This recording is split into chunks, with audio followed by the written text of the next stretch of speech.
आप सब लोगों को मेरा नमस्कार। जय श्री महाकाल, जय माँ काली। मैं आप सब लोगों को और एक नए वीडियो में स्वागत करता हूँ। आज के वीडियो में हमारे एक सब्सक्राइबर के द्वारा धंधा रतिप्रिया यक्षिणी साधना का अनुभव भेजा गया है। हमारे सब्सक्राइबर ने हमें से ही धंधा रतिप्रिया यक्षिणी की साधना प्राप्त की थी और उन्होंने ये साधना किया है और साथ ही साथ उन्होंने अपना जो भी अनुभव है वो लिख के भेजा है। तो आज मैं आप सब लोगों को मेरे वॉइस में उनका अनुभव पढ़ के बताऊंगा। उन्होंने जो लिख के भेजा है टेलीग्राम पे लिख के भेजा है और उसका स्क्रीनशॉट भी मैं आप सब लोगों को दे दूंगा, आप देख सकते हैं। तो चलिए शुरू करते हैं आज के वीडियो को और जानते हैं साधक महोदय के अनुभव के ऊपर। राधे राधे आचार्य जी। आज मैं आपको मेरे द्वारा किया गया धंधा रतिप्रिया यक्षिणी साधना के अनुभव के ऊपर बताने जा रहा हूँ। आचार्य जी, यह साधना आज से 1.5 महीने पहले मैंने आपसे लिया था। साथ ही साथ आप मेरा कुंडली और तंत्र स्कैनिंग करवाए थे। उसमें मेरा धन और प्रेम का दुविधा था।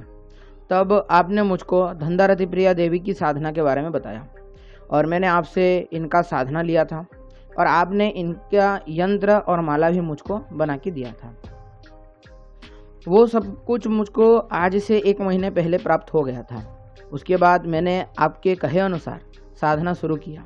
आपने बोला था धंधा रतिप्रिया यक्षिणी देवी को देवी या माँ रूप में ही सिद्ध करने के लिए। आपके कहे अनुसार मैंने वैसा ही किया। लेकिन आचार्य जी, आपने कहा था कि साधना के समय डराने अनुभव होते हैं, साधना बंद मत करना।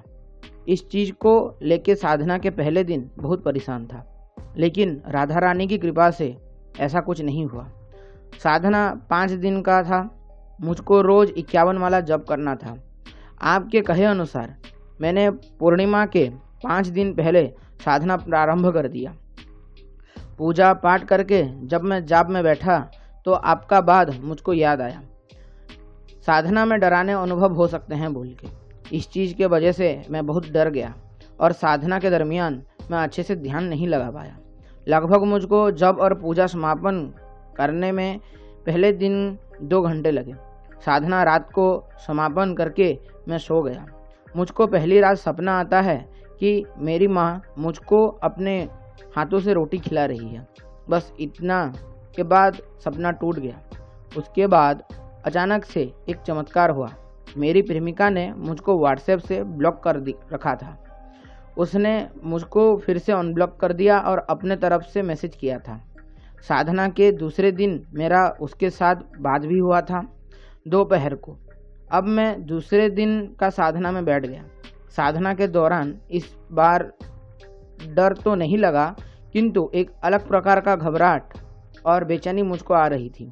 मैं समझ ही नहीं पाया कि क्या हुआ। साधना के समय मुझको मेरे प्रेमिका के 2 से 3 मिस कॉल आए। मैंने सोचा कि उठा लूं, लेकिन आपने बोला था कि साधना के समय बिल्कुल मन ना भटकाना, इसीलिए मैंने उठाया नहीं। लेकिन साधना के दरमियान मेरा पूरा मन भटक गया और बार बार मैं अपनी प्रेमिका के बारे में सोचे जा रहा था। साधना से उठ के मैंने उसको कॉल किया और मेरा उससे देर रात तक बात भी हुआ। अगले दिन मेरा कॉलेज था। सुबह उठ के आपके कहे अनुसार पंचाक्षर मंत्र का 11 माला जप करके कॉलेज चला गया। इस बार एक चौंका देने वाली घटना थी। जो लड़के मुझको हमेशा चिढ़ाते थे वो मेरे साथ आके बात करने लगे। मैं हैरान था। इस दिन और एक चमत्कार हुआ।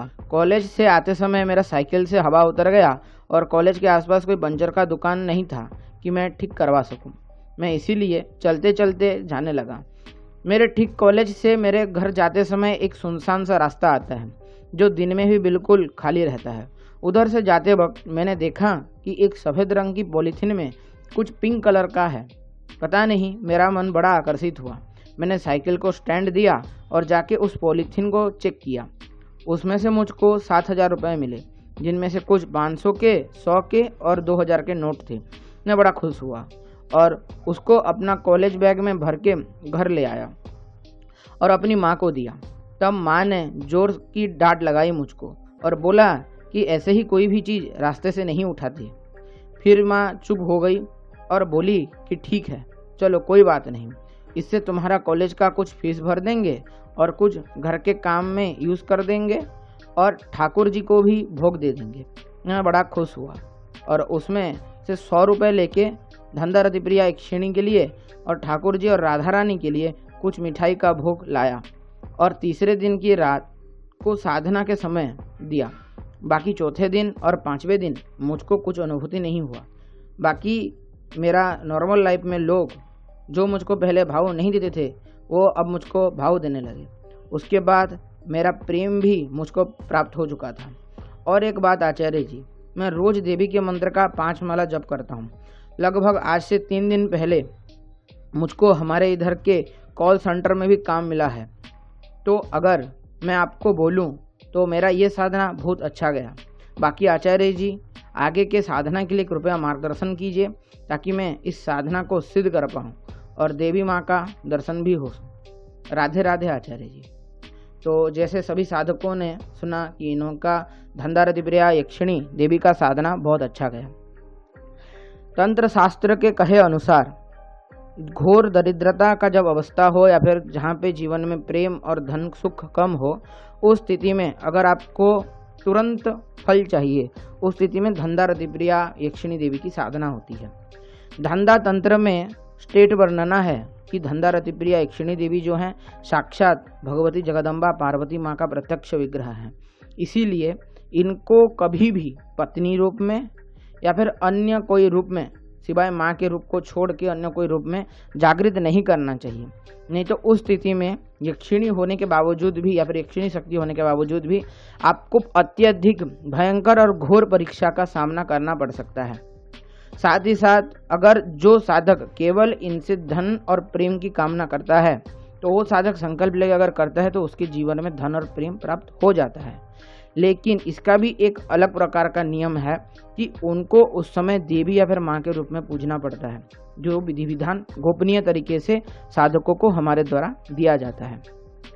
तो अगर किसी साधक को धंधा रति प्रिया देवी की साधना करना हो तो वो हमको टेलीग्राम में मैसेज कर सकते हैं। टेलीग्राम ग्रुप का लिंक डिस्क्रिप्शन में और पिन कमेंट में आपको मिल जाएगा, वहाँ से आप ज्वाइन कर सकते हैं। अगर लिंक से आप ज्वाइन ना कर पाएँ तो प्ले स्टोर से आप गूगल लेंस बोल के ऐप डाउनलोड कर लीजिए। अभी आपके स्क्रीन के आगे एक QR कोड दिख रहा होगा, गूगल लेंस ऐप पे इस QR कोड का स्क्रीनशॉट डाल दीजिए, उधर से आपको लिंक मिल जाएगा। उस लिंक से आप मेरे से डायरेक्ट जुड़ सकते हैं।